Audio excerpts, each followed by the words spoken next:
right. All right. Hello, I'm Anthony McAdoo, Executive Director of the Western Kentucky University Alumni Association. I'd like to welcome you to our Hilltoppers at Work webinar series. This series showcases continuing education, professional development, and career management topics for WKU alumni and friends. All right. Hello, I'm Anthony McAdoo, Executive Director of the Western Kentucky University Alumni Association.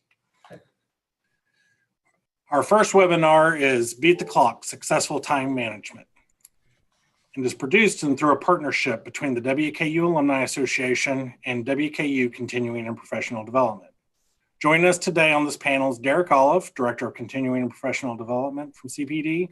Also as co-host and moderator, Karen Idell, Program Coordinator of Career and Workforce Development.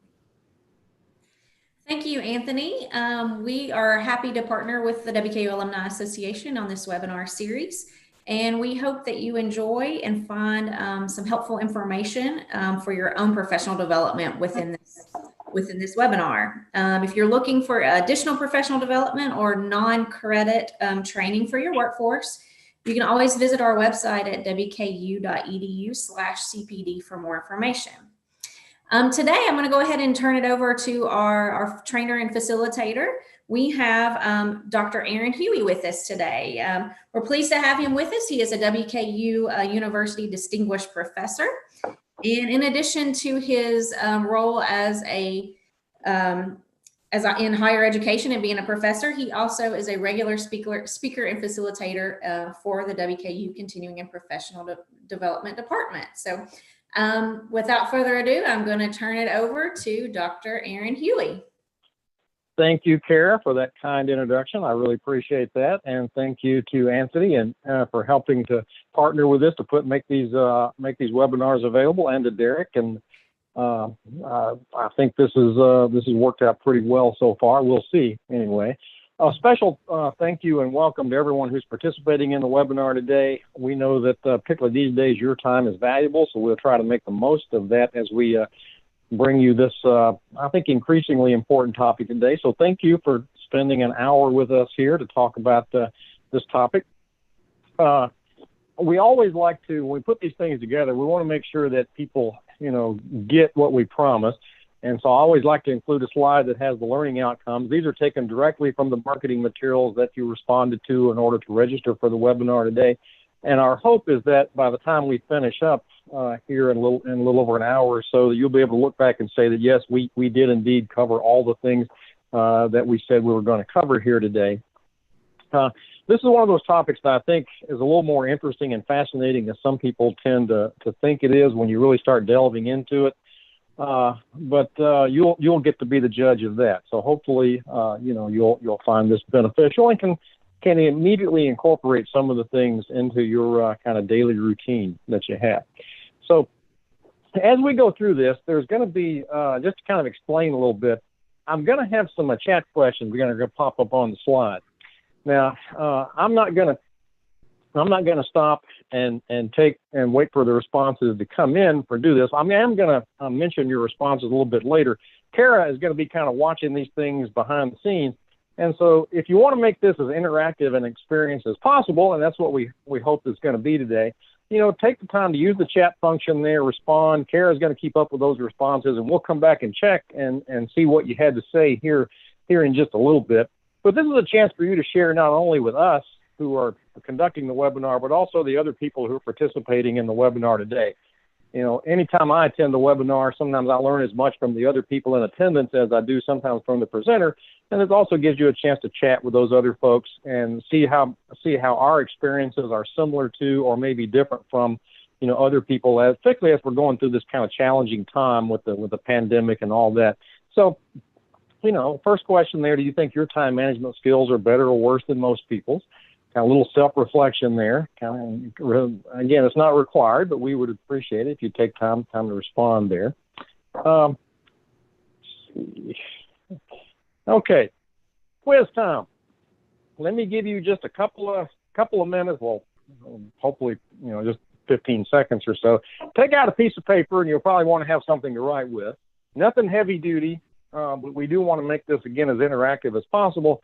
So we'll spend a couple of moments here looking at your time management skills and maybe get an outside assessment of how well you're doing in that particular area of your life.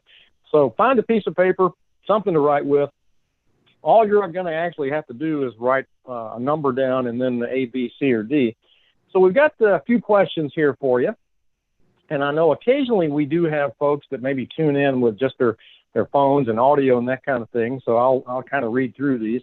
How often do you take work home? And we were laughing about that question a little bit earlier because hopefully A is going to be the correct answer for everybody on this one, because we all have taken our work home, not necessarily by design.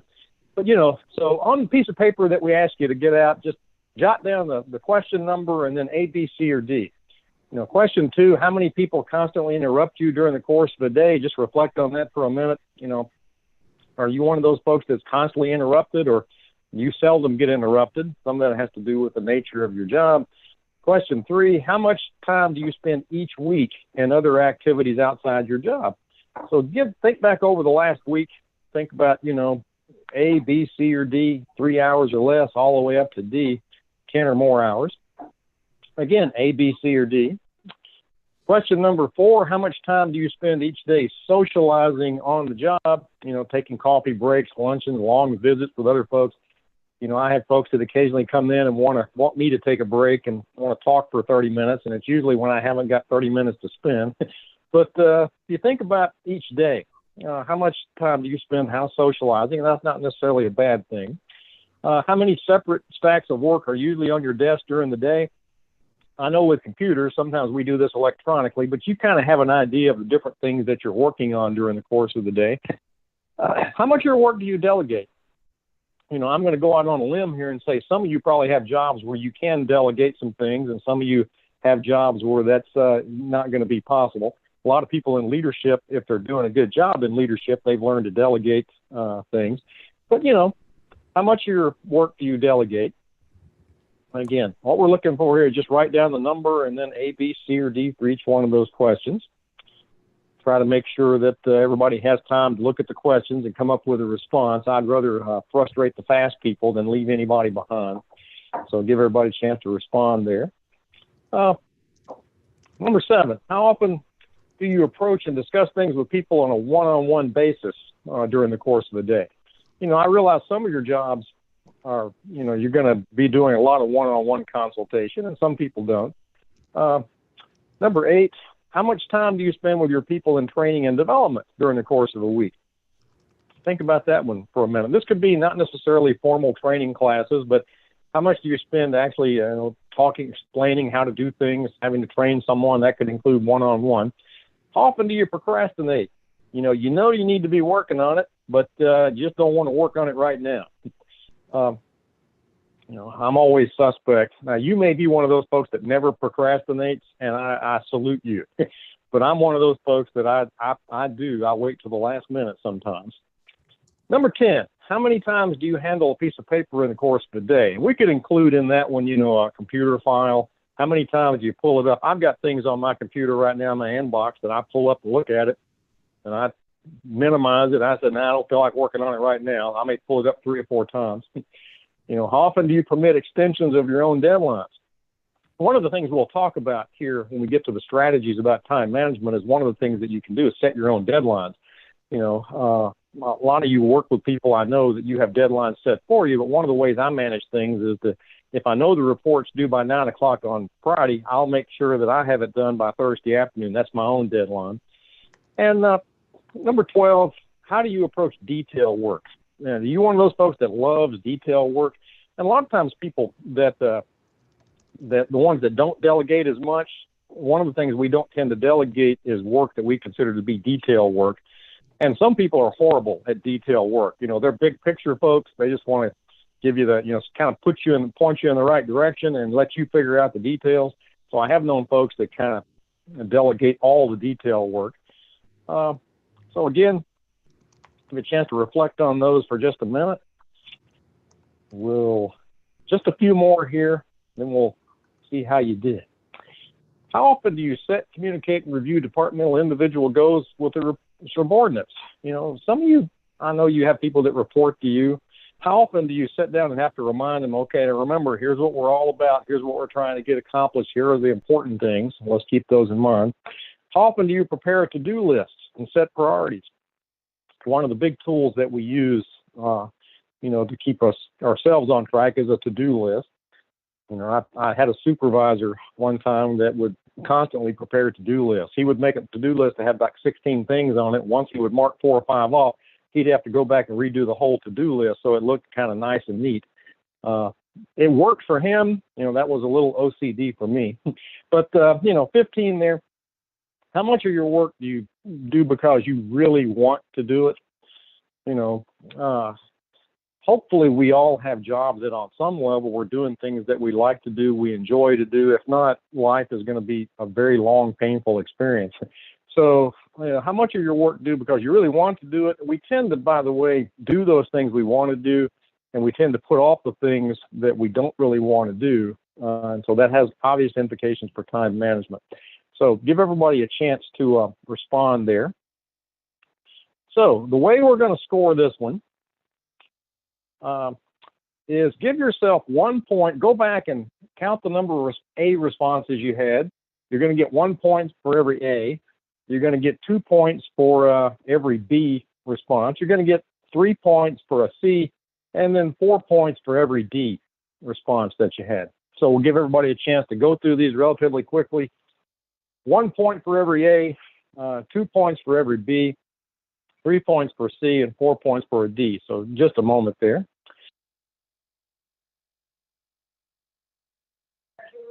Yeah. Okay, add up and get a total there. So the verdict, we asked you a little bit earlier if you thought your time management skills were better or worse than other folks. So Kara, do we have any, what was the general consensus out there with people that are attending the webinar today? Okay, so I just shared the results, but it looks like about 80% are saying they are average. Only 20% are showing that they are better. Okay. Well, good. Well, this will either confirm or give you something to think about that. Okay. So when you add up and got your total there, okay, if your total was between 55 and 60, that's excellent. You probably have pretty good time management skills. 45 to 54 was good. 30 to 44, kind of mediocre. And then below 29, we're getting into that kind of low category there. Now, one of the classes I teach at Western is testing and assessment. And I always like to remind folks, sometimes I'm a lot more interested not in what the quiz says. I'm more interested in your reaction to it.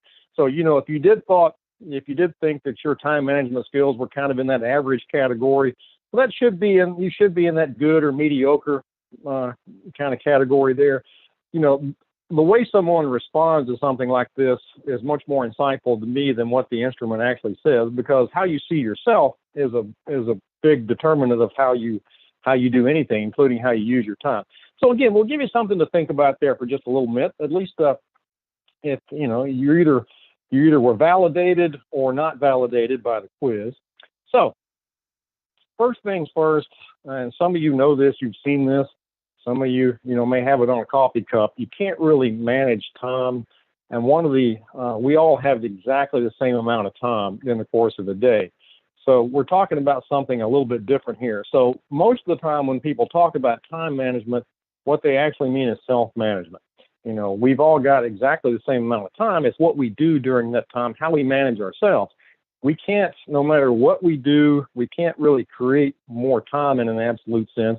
But we can create, by our habits, we can create more time for the things that are important and maybe less time for the things that aren't quite as important. So what we're going to be talking about here basically today under the guise of time management is more a self-management type of thing.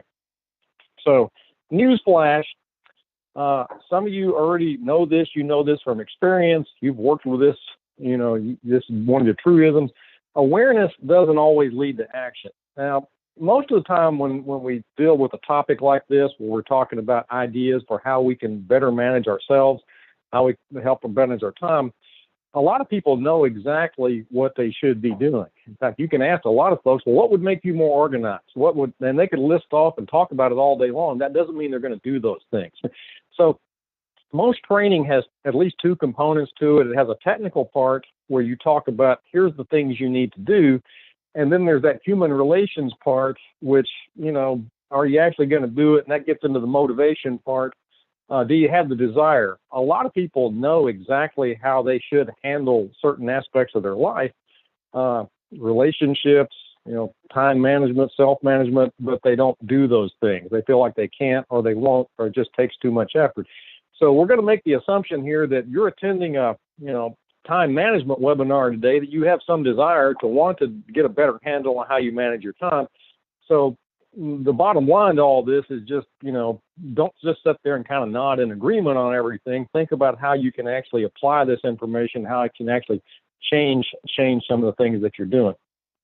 So the purpose of time management is to, it's to manage our stress. People who are more on top of they don't feel as stressed out, they don't feel as rushed for everything. They do tend to have less stress. They tend to have more balance. If you make time for certain things, we've probably got we got a pretty diverse group today attending the webinar. We probably got some workaholics that work-life balance is something that you see as kind of an abstract idea, and then we got folks that are probably you're trying to figure out when you can figure out time to do your work because you got so much other stuff that's going on, and then you get behind and you end up not doing your best work because you wait to the last minute. A lot of you probably have, you've been students. I've got a lot of graduate students that they've known about the project for 3 months, but somehow 2 nights before it's due, that's when they decide to really start working on it, and then wonder why, they're so behind on things. So, purpose is here, productivity. You become more effective at managing your time. You're going to be more productive. Most of us, we want to be seen, particularly these days with the pandemic, we want to be seen as being productive and essential and all those other types of things. Well, if you can manage yourself and manage your time better, you will automatically be more productive, and you'll be able to, reach your goals. We all have goals that are in progress. Most of us these days, we've got multiple projects. We've got lots of things. We got a lot of balls in the air. Well, if we can manage our time ourselves more effectively, we're going to be able to reach more of those goals, and we're going to be able to demonstrate not only to ourselves but to other people that we're able to get things accomplished. Some of you have been around the block a couple of times. I've had staff in the past that they could tell me, I'm on top of it. I've got it, going to be taken care of. And then they never follow through. So you learn over time who those folks are. And then, it goes to the other side too. I've had staff members that have worked for me that said, well, I don't know if I'm going to be able to get to it, but they always do. They always find a way. So I don't even get concerned about it. And if they don't, I've had people that worked for me in the past, and maybe you have too. You need to be one of those folks. If you told me you were going to get it to me by 9 o'clock on Friday, and it's not to me by 9 o'clock on Friday, I start, checking with emergency rooms around the county, because that'd be the only reason that you didn't get it into me by 9 o'clock. And there are other folks that just throw out, it's like they tell you whatever you want to hear. They have no intention of actually meeting the deadline, but if it gets you off their back for, a little while, then that's just served its purpose. So, chat question. What do you think are some common misconceptions about time management? And again, I'd like to hear from the folks here today, because we're always looking, this is not the last time we're going to do this. And I'm one of those continuous improvement folks. I believe the next time we do this webinar, it needs to be better than the last time. So what are some common misconceptions about time management? And again, use the chat function there. If you would, type those in. Kara, my wonderful moderator here, will be kind of tabulating those responses, and we'll see if you've got some additional ones. Now, we got some, if you'll follow the kind of the format of the webinar, what we do is I'll throw out a chat question, we talk about it a little bit, and then we give a chance for people to tell us, well, what has been your experience with this? And maybe the last time we did this, we had a couple of additions to the list. So when we think about, some common misconceptions about time management, you've heard these, I know you have. Time management, nothing but common sense. Well, yeah, that's true. A lot of things are common sense. That doesn't mean it's common practice. So just because something is common sense doesn't mean people are actually going to do it. So that's a true statement that doesn't really tell us anything much. But I've seen people do that. Oh no, we got to go to that time management session today. That's just common sense. Well, that's because you're not practicing common sense. I work best under pressure. I believe this is an individual thing for everybody. You have to know, if you know yourself really well, you know how much pressure you need to get things accomplished. You know how much pressure is too much, so it becomes counterproductive. I tend to work better under a little pressure. If there's no pressure, don't expect to see it anytime this decade. If there's a little pressure there, I'm probably going to get to it a little faster. But if you put too much pressure on me, I waited to the last night to do 3 research papers. Okay, well, guess what? You're probably going to have 3 really crappy research papers. I use an appointment calendar and a to-do list. Isn't that good enough? Well, I've got a book. I'm still using a book. I'll admit it. When I can look it up faster on my phone and I can flip to it in my book, then I'll probably move to my phone. But I have something that I glance at several times during the course of the day. I only have 3 or 4 things today that I got a lot of stuff I'm doing today, but I only have 3 or 4 meetings that I have to be at a certain place at a certain time, tuned in. And even though it's the same 3 things, I will look at my book probably 5 times, okay, before, just to make sure I haven't missed anything. I was sharing with the moderator group the other day. I am one of those folks that I like to double check things, triple check things, just to make absolutely sure. Yeah, and we probably got some spontaneous folks out there, If time management is going to take all the fun out of life. Well, life isn't meant to be all fun anyway. We need to have fun while we're here, but we need to do some work. And if we work appropriately, then we'll have more time to do those fun types of things.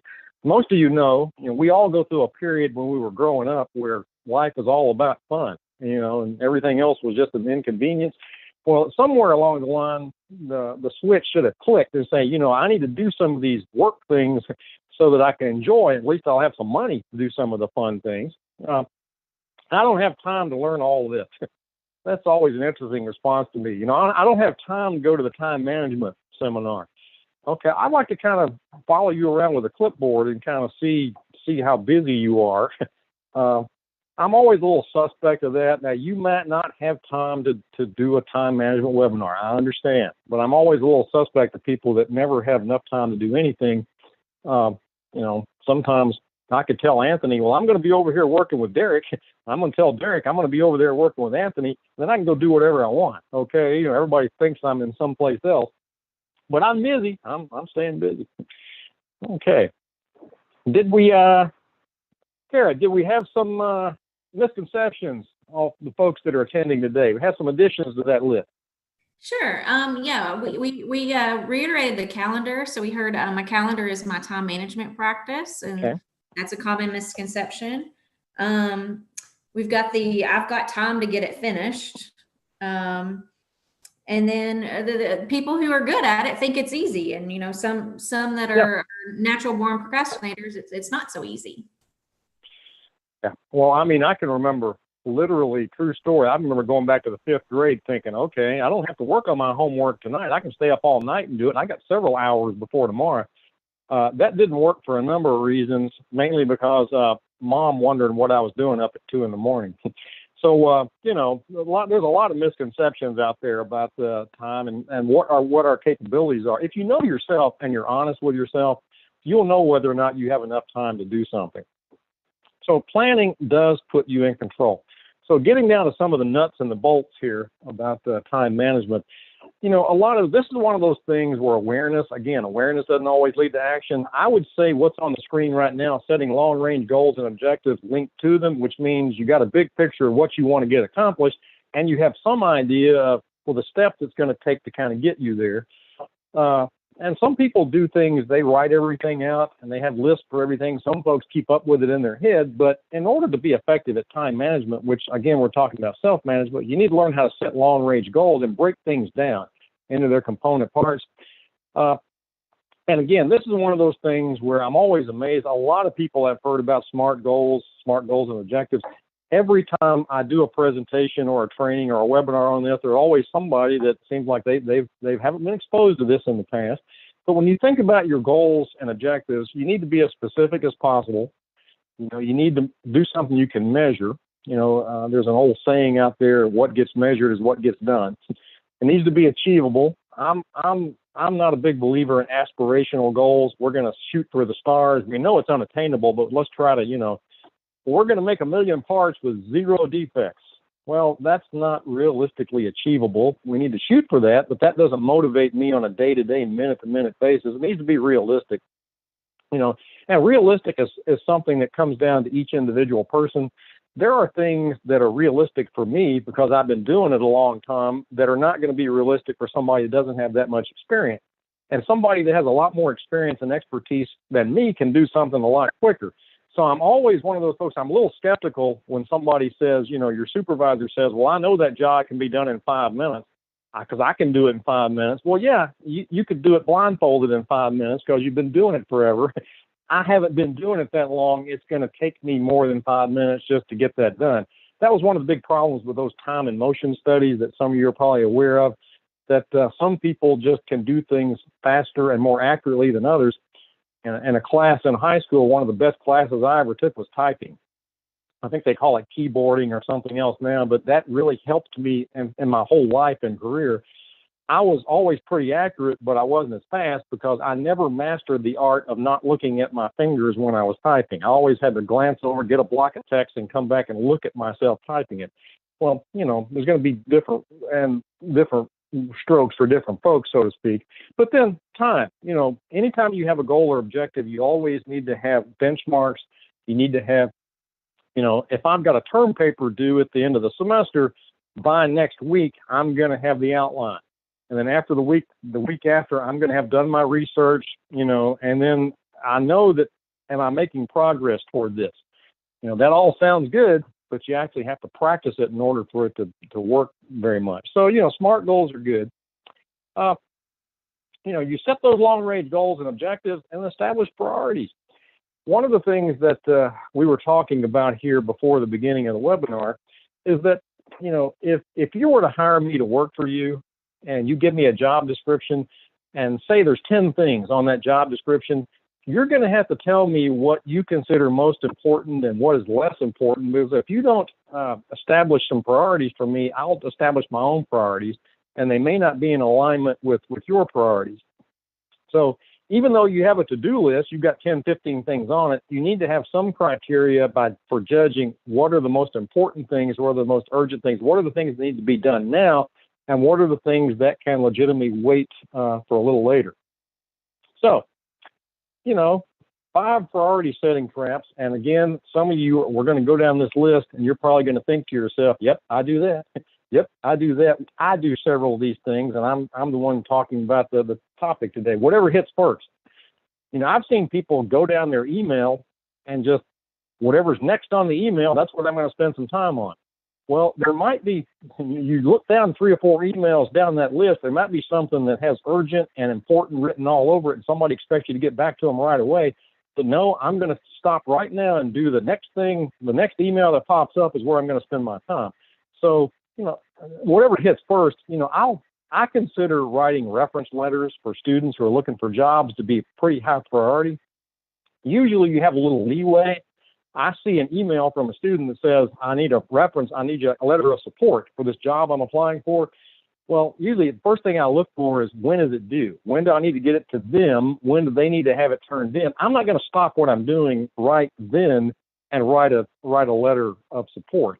I'll put it on my list, and as it gets closer to the deadline, it tends to move up on the priority list, the path of least resistance.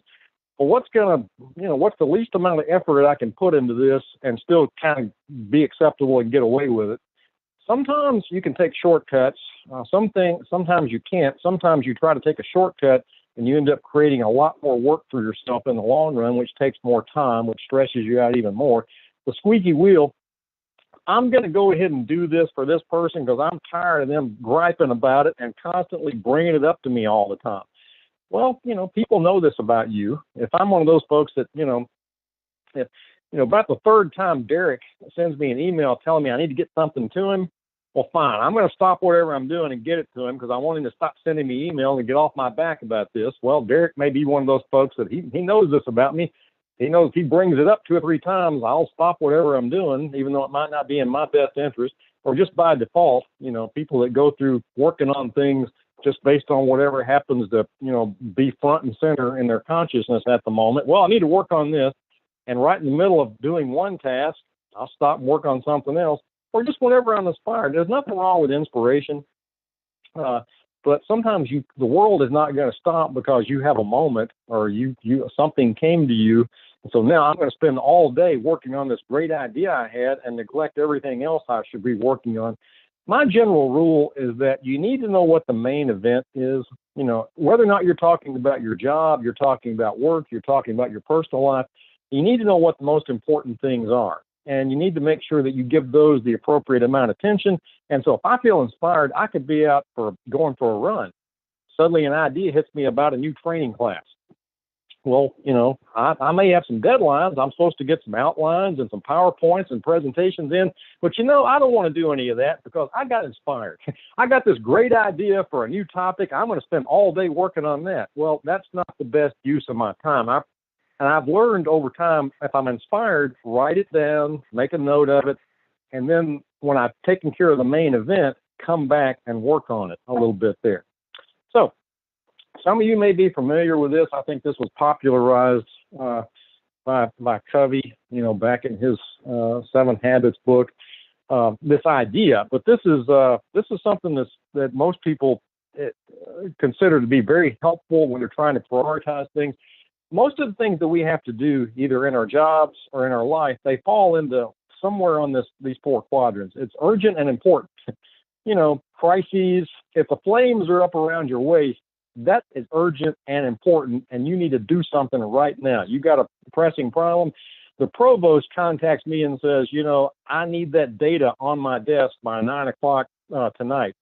Guess what? That is urgent. That's important. That could, that'll have an impact on my future. I need to get to that right away. There are things that are urgent, but they're just, in the overall scheme of things, they're not that important. Interruptions, somebody could come in with an interruption here and, just urgent. I need this right now. Well, it may not be that important, but it's important to them.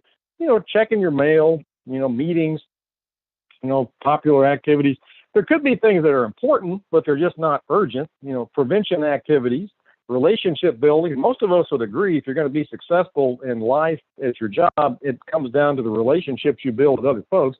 Well, it's important, but it doesn't have to be done. In fact, it can't be done urgently. You can't decide, well, I just got to know Derek.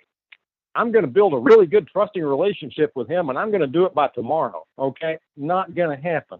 It's important, but it's not urgent, and it can't be urgent. Planning is usually important. It's not urgent. That's why we give ourselves lead times when we're going to plan for something. And then new opportunities.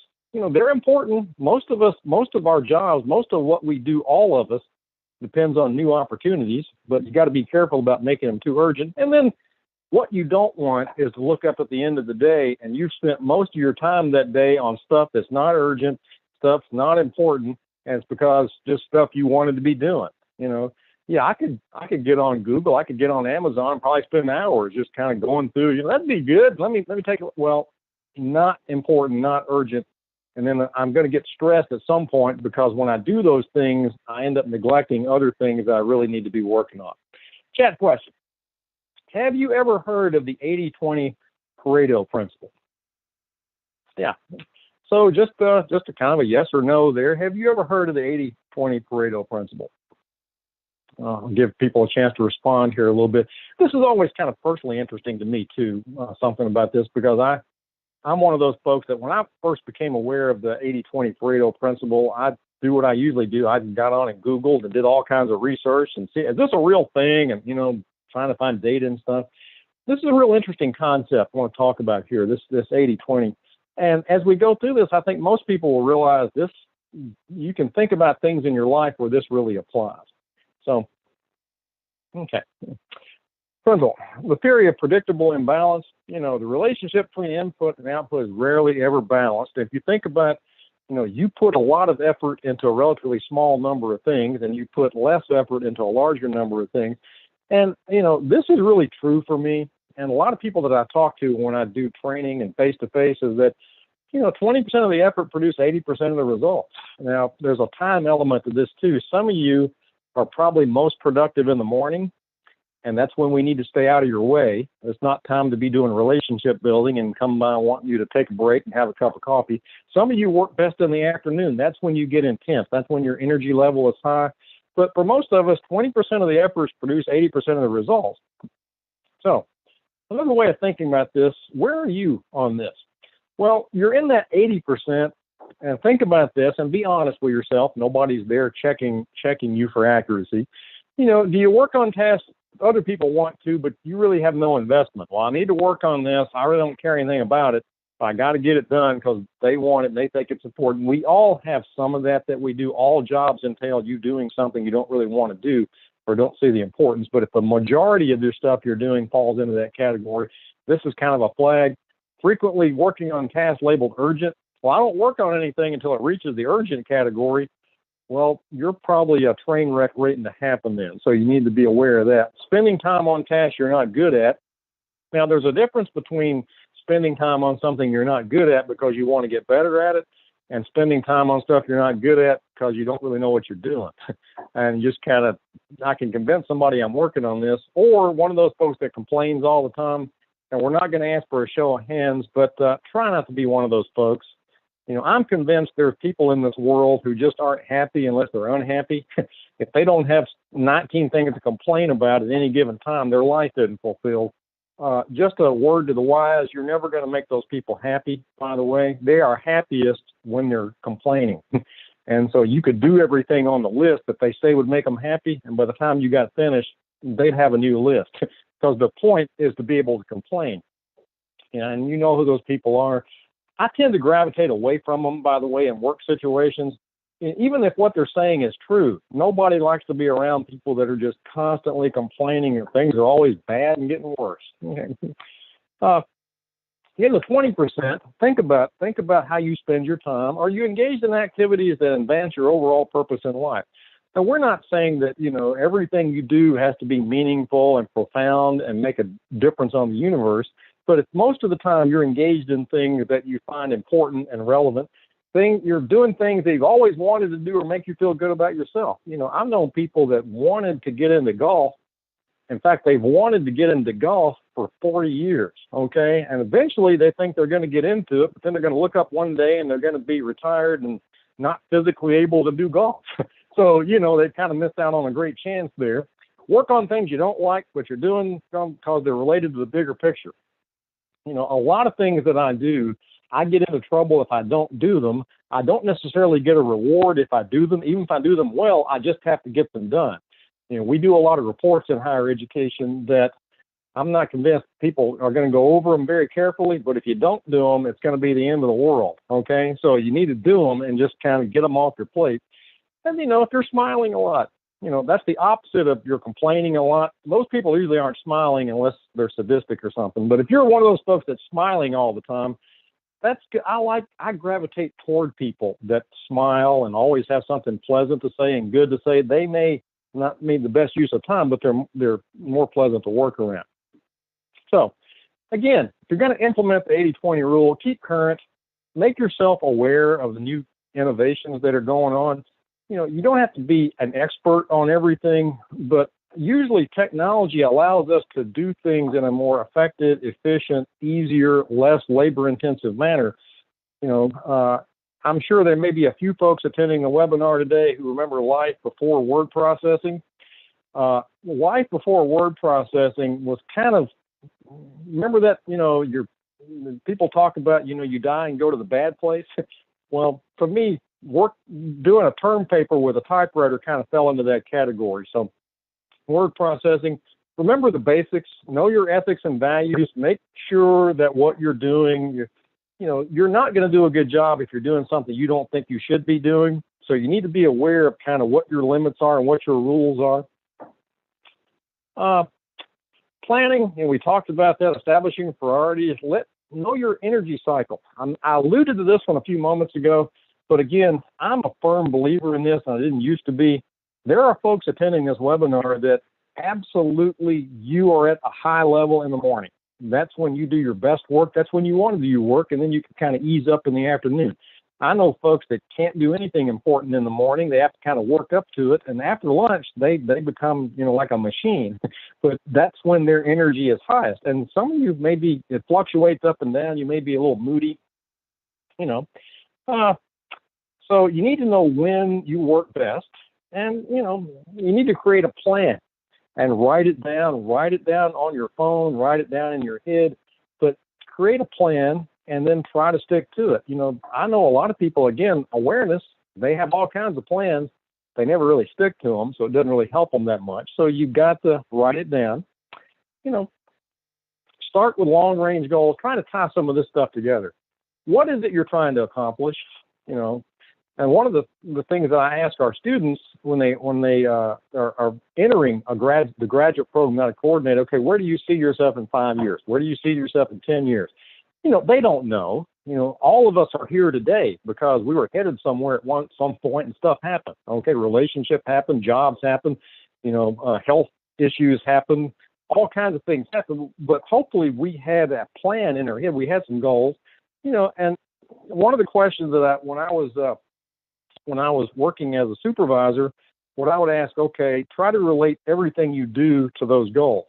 Well, you're doing this thing you're spending all this time on, how does that help you achieve those goals that you have for yourself? You got to assign priorities, schedule tasks according to your priority and degree of concentration required. Again, schedule the things that are going to take a high level of energy. At times when yourself, you're going to have a high level of energy. One of the reasons that a lot of times things don't get done is because people put them, after we're all kind of sheltering in place. So once I take care of the kids and get them all put down for the night, then I'll really be able to focus on that report that I got to get done for tomorrow. Well, you might want to rethink that a little bit because you're not at your best. Sometimes you're already completely exhausted. And so you need to think about scheduling that task at a different time. Sometimes you can't. And then stay on track. I'm a big believer in giving yourself a little bit of reward once you do kind of come through on some things. But try to, stay on track. If you get behind,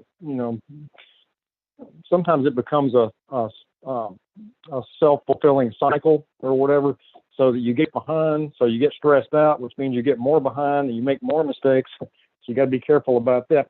What are the primary time wasters you find yourself dealing with? And again, please use that chat function there to respond. And again, every time we do these trainings, these webinars, somebody comes up with something that we hadn't thought of. But what if you had to say what was your biggest 1 or 2 time wasters, what do you think it would be? And respond to Kara there, and I'll follow up here in a minute and see if we've got some things that we hadn't kind of thought of here. There are lots of categories of time wasters out there, and some of you are intimately familiar with them. So, what are as an individual, what are your primary time wasters? Well, let's start by talking about, different types of folks. I don't like to characterize people a great deal and put them in this category, that category, but there's some truth to this based on my own personal experience, people I work with. There's the crisis manager. Everything's a crisis. Everything's treated as a crisis. They're always behind, never going to get caught up because, there's just so many fires to put out all the time. Haven't got time to work on prevention, too busy dealing with stuff, as it occurs. Undisciplined procrastinator, on my list. It's on my list. I'm a little skeptical. I've known a lot of people that use that phrase. Well, it's on my list. I've had supervisors in the past that something's important to me. It's a high priority. Well, look, it's on my list, Aaron. Well, between you and me, I'm convinced they probably don't even have a list, and my stuff probably ain't on it. Okay. That's just something they tell me to kind of get rid of me for a while. The easily distracted, something shiny comes into the room and they lose their whole train of thought. I've gotten better at that one.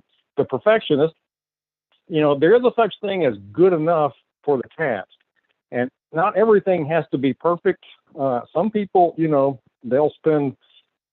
seen people literally spend 15 minutes trying to figure out whether they should put a comma or a semicolon at that particular point. And that gets on my last nerve.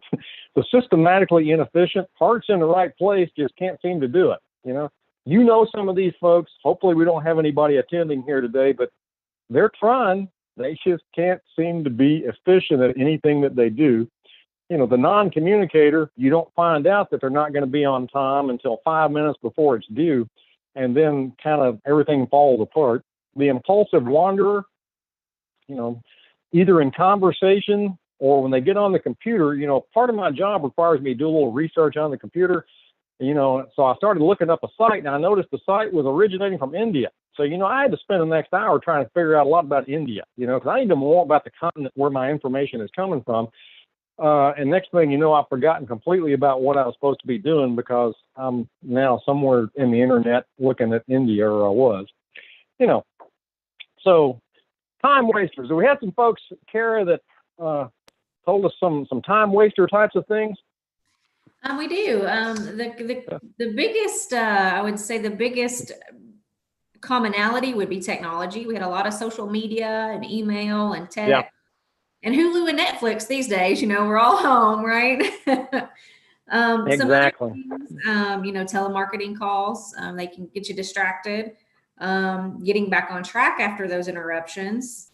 Dealing with low priority tasks, maybe at the wrong time. Yeah. And then the good old proverbial going down that rabbit hole and getting a little derailed.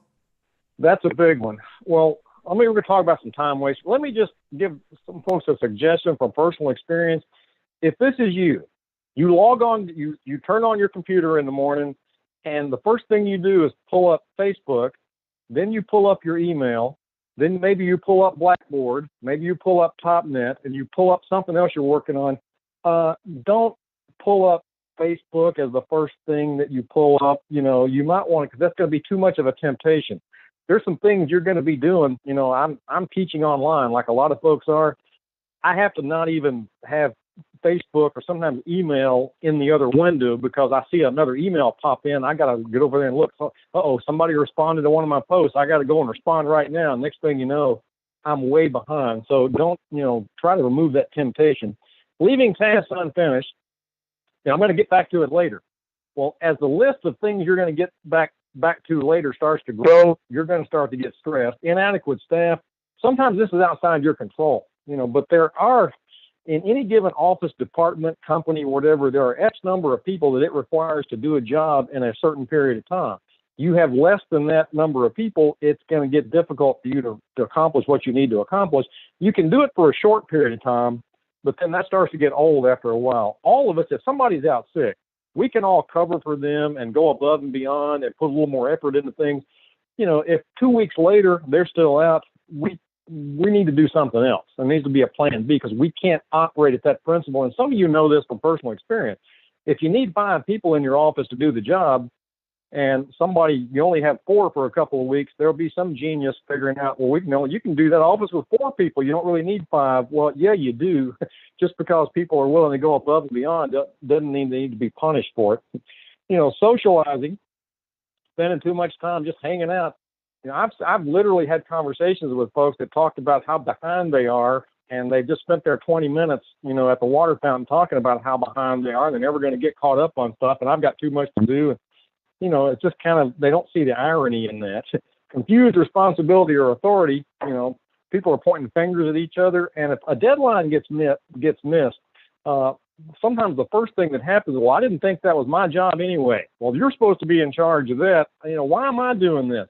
Well, sometimes communication, you just need to clarify who's in charge of what, and that'll help everybody save a little more time. Poor communication, if you've been to any trainings, at the fundamental root of everything, most problems is poor communication. Inadequate controls, we don't know where we're at, what we got to get accomplished, how much we got to go. Incomplete information. A personal thing that's a frustration for me is that if you give me a task to do and you don't give me access to all the information that I need in order to complete that task, you're probably not going to be happy with what I come up with, and that's entirely predictable. And then travel. One of the things that I've found interesting about the current pandemic that we're in is that, not many people are traveling these days. And so that has taken, and from my vantage point, that's taken an excuse away from a lot of folks. Okay, well, I'm going to be in Minnesota next week, so I'm not going to be able to get that done. Well, nobody can say that anymore. Right now we're all sitting at home. We should be able to pretty much get anything accomplished that we want as long as it can be done that way. But people, and also there's this idea that if I'm at a conference, I can't be doing anything else except conference stuff.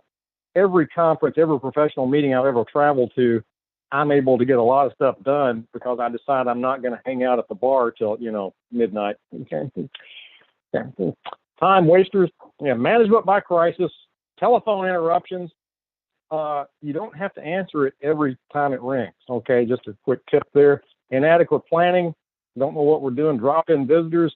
You can be nice and tactful and polite, but you can also tell people, I got to get this done. Can you come back some other time? I've got stuff to do. Why don't you go find something to do?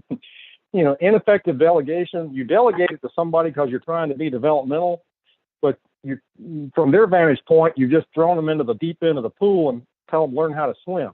So, if you're going to delegate something to somebody, at least the first time, make sure that you kind of walk through with them on that. If you're a personally disorganized person, you're just wasting a lot of time. Lack of self-discipline, again, that awareness and action, inability to say no. I'm pretty sure we haven't got a huge group today, but we got some folks out there that just can't say no. And you are creating your own problems with respect to self-management or time management and waiting, meetings. I'm one of those folks that, meetings are good. We get to see each other and do some relationship building, but my general criteria is if all this could have been conveyed in an email, it should have been. Okay, we can do other things for relationship building and just paperwork. I'm convinced there's people out there that they could probably come up with a cure for cancer, but there'd be so much paperwork they'd have to fill out in order to get anybody to listen to them that they'd probably just say forget about it. So we need to look at the paperwork kind of aspect of things. Just say no. Why is it so hard? Lots of reasons there. We told it's been disrespectful or insulting. We tend to value other people's time more than their own. And that's an admirable quality to a point. But if you're helping everybody else instead of getting your main event done, you need to think about that. We have a need to cooperate, need to be liked. At least most of us do. I work with a few folks that I think the need to be liked is not high on their priority list. Unconscious concerns of being thought of as lazy. Well, if I can't do everything and be all things to all people and be kind of super person, then that's a kind of bad statement on my value to the organization. How do you say it? One of the things here, I can't do it right now. I can fit it in later. Nothing wrong with telling somebody that, but you'd be surprised, or maybe you wouldn't, number of people that I just can't bring myself to say that. I'm not the best qualified person for that job. How about asking? You got to be careful. You keep, every time somebody comes to me with something I can't really do or I don't want to spend any time on, I go, well, why don't you call Anthony about that? I heard he was a real expert and he can take care of it for you. Well, about the third time I do that, I'm probably going to get a call from Anthony.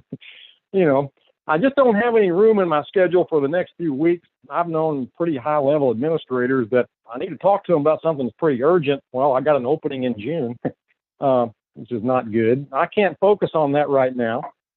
Well, I've known people that's very true. They can't. They got other things going on, and sometimes I know they got things going in their personal life. Some people just can't focus. I made a commitment to complete my current project ahead of any other. And again, once you make a commitment, that comes down to that self-discipline to kind of stick with it. Normally, I would say yes, but I have a few things come up. It's okay to say that. I've known people that have put, sometimes their health or the health of a family member at risk because they couldn't say no to something that was kind of work-related, and it was obvious other things needed to be a priority. I'd rather say no than end up doing a second-rate job. Well, if my name is going to be attached to it, I probably want you to do a pretty good job, then at least I won't have to blame you for it later if it doesn't work out right. So, there's a recognizable pattern to procrastination. There is, and it differs from person to person. You know what yours is. Set meaningful goals. If you're going to deal with procrastination, don't believe in magic. I've known people that it's either they're not being honest with themselves or I know them better than they do. Well, I still have 2 days to get that done. I can do it. And I'm sitting there thinking, okay, based on what I know about this person, ain't no way they're going to be able to get it done over the next 2 days. Try to make good choices. Deal with the unpleasant stuff. Sometimes it's just a matter of what Nike used to say, just do it, okay? Stop putting it off and just get it done. Look, if you can't do it or you can't do it yet, ditch it or delegate it. Find something else. Okay. And again, just want to finish up here. We've got a few minutes. Hopefully we got a few minutes for questions here. But, again, to summarize some things here, begin each week, I look at my whole week in advance. I look at my book, I open it up, I've got one of those, I can see the whole week. Okay, I know when I'm going to be, I know when I'm going to be stressed. I know when I'm going to have some deadlines. I know when, I can't say yes to other things on those dates because I just know me. I'm going to have to stick to my plan here. I have to prioritize some things. Most of us do carry a planning device with us. Sometimes we use it, sometimes we don't. I try to look at a whole week. I've known people that they just look at a day at a time. When I'm going to commit to a meeting, I won't commit to a meeting even though I have time on my calendar if I know I've got things around that are going to be stressed out. So I'm not going to be able to be in the moment anyway if I schedule a meeting at that time because something else is going to be on my mind that's coming up.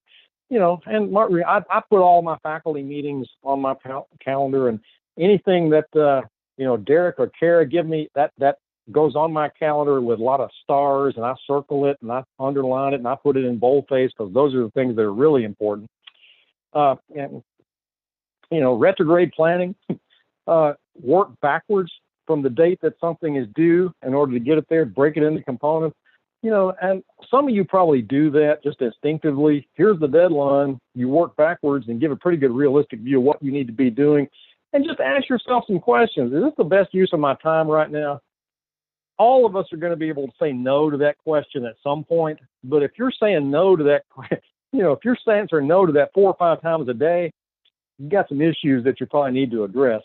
Take advantage of small bites of time when you're sitting in the doctor's office. Unless you're worried that you're not going to be leaving the doctor's office, you could probably be doing some things on your phone, taking care of things, responding to email.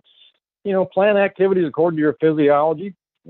If you can't move in the morning, don't say, well, if I did my run first thing in the morning, that'd give me the rest of the day, not have to worry about it. Well, yeah, but your physiology may not be set up for morning run. Always build in some time for exercise.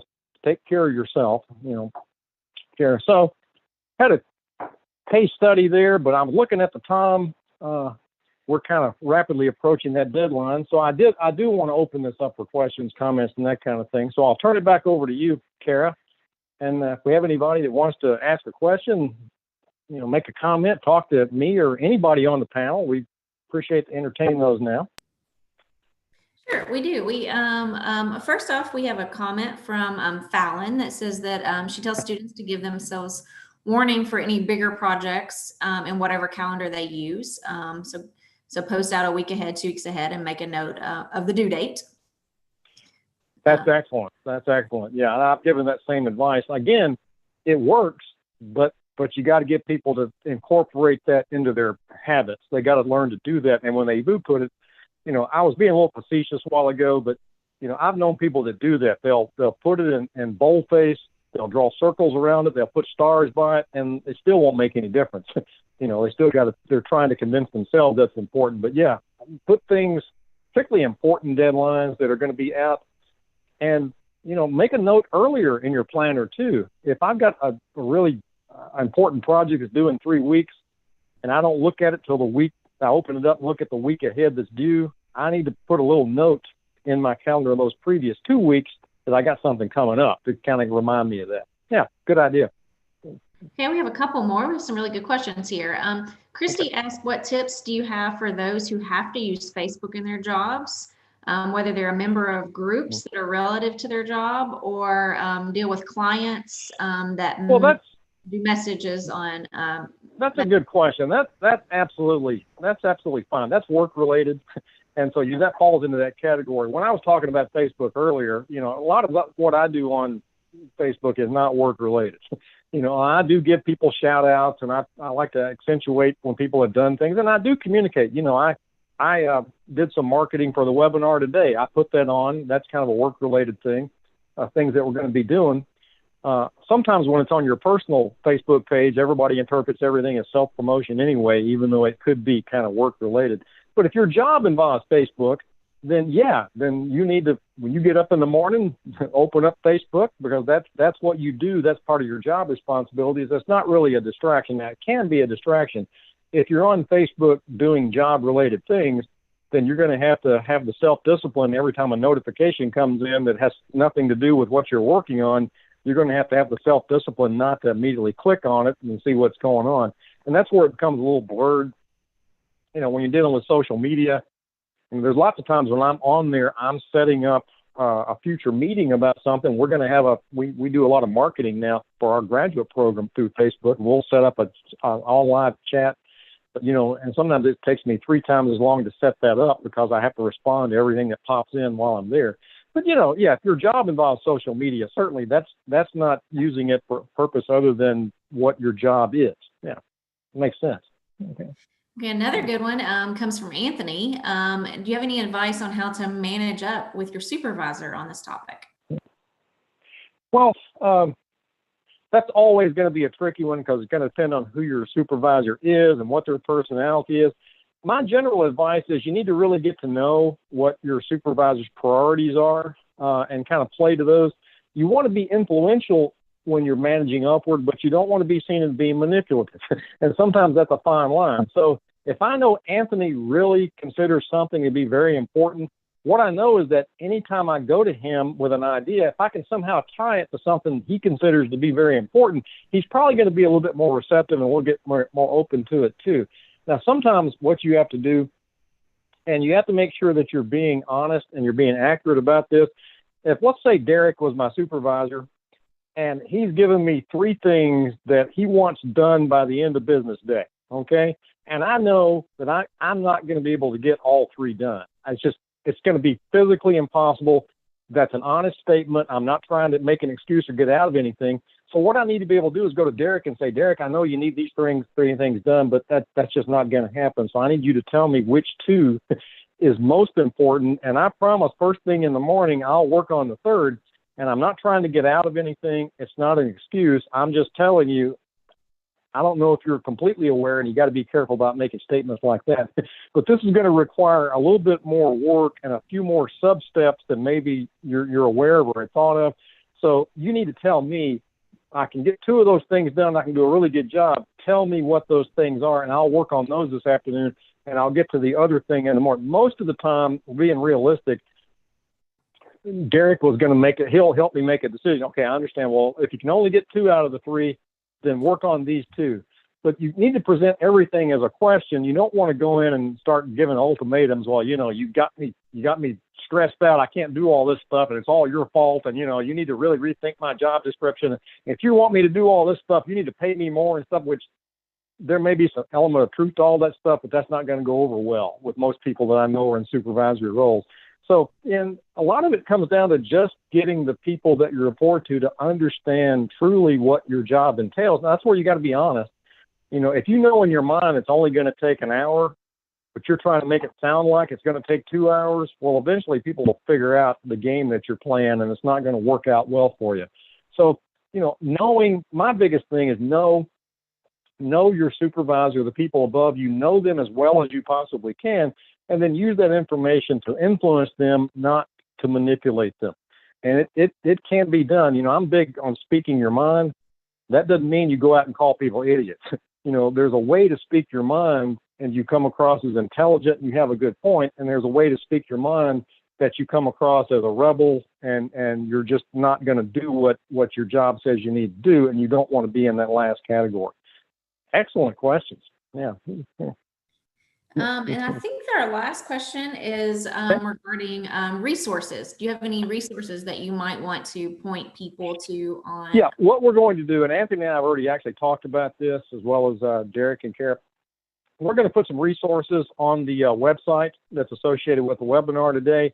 There are a couple of videos that are really, really good, honestly, meaning that I watched them and it really changed the way I thought about time management. It really helped me. And there's also some articles that we're going to post there that, the last time we did this, people wanted to know if there were some templates, for example, how you go about managing tasks and setting up action plans and those types of things. We're going to post those resources at the conclusion of the webinar today. So again, check out the resources that are going to be posted on the Alumni Affairs website, and there'll be some interesting information there. So having said that, I'll turn it back over to my illustrious sponsors here and let them kind of wrap things up today. Thank you, Dr. Huey, again for this great Thank you. discussion. So thank you, Dr. Yue, for this great discussion about time management, and thanks to each of you for joining us today on this webinar. During its live broadcast, for those that are watching us through the recording, for a list of upcoming webinars and to access past recordings, please visit alumlc.org/WKU. Special thanks to Kara for hosting and to WKU Continuing Professional Development for their partnership on this web series. Look forward to seeing you again on a future webinar. Thank you. Thank you so much.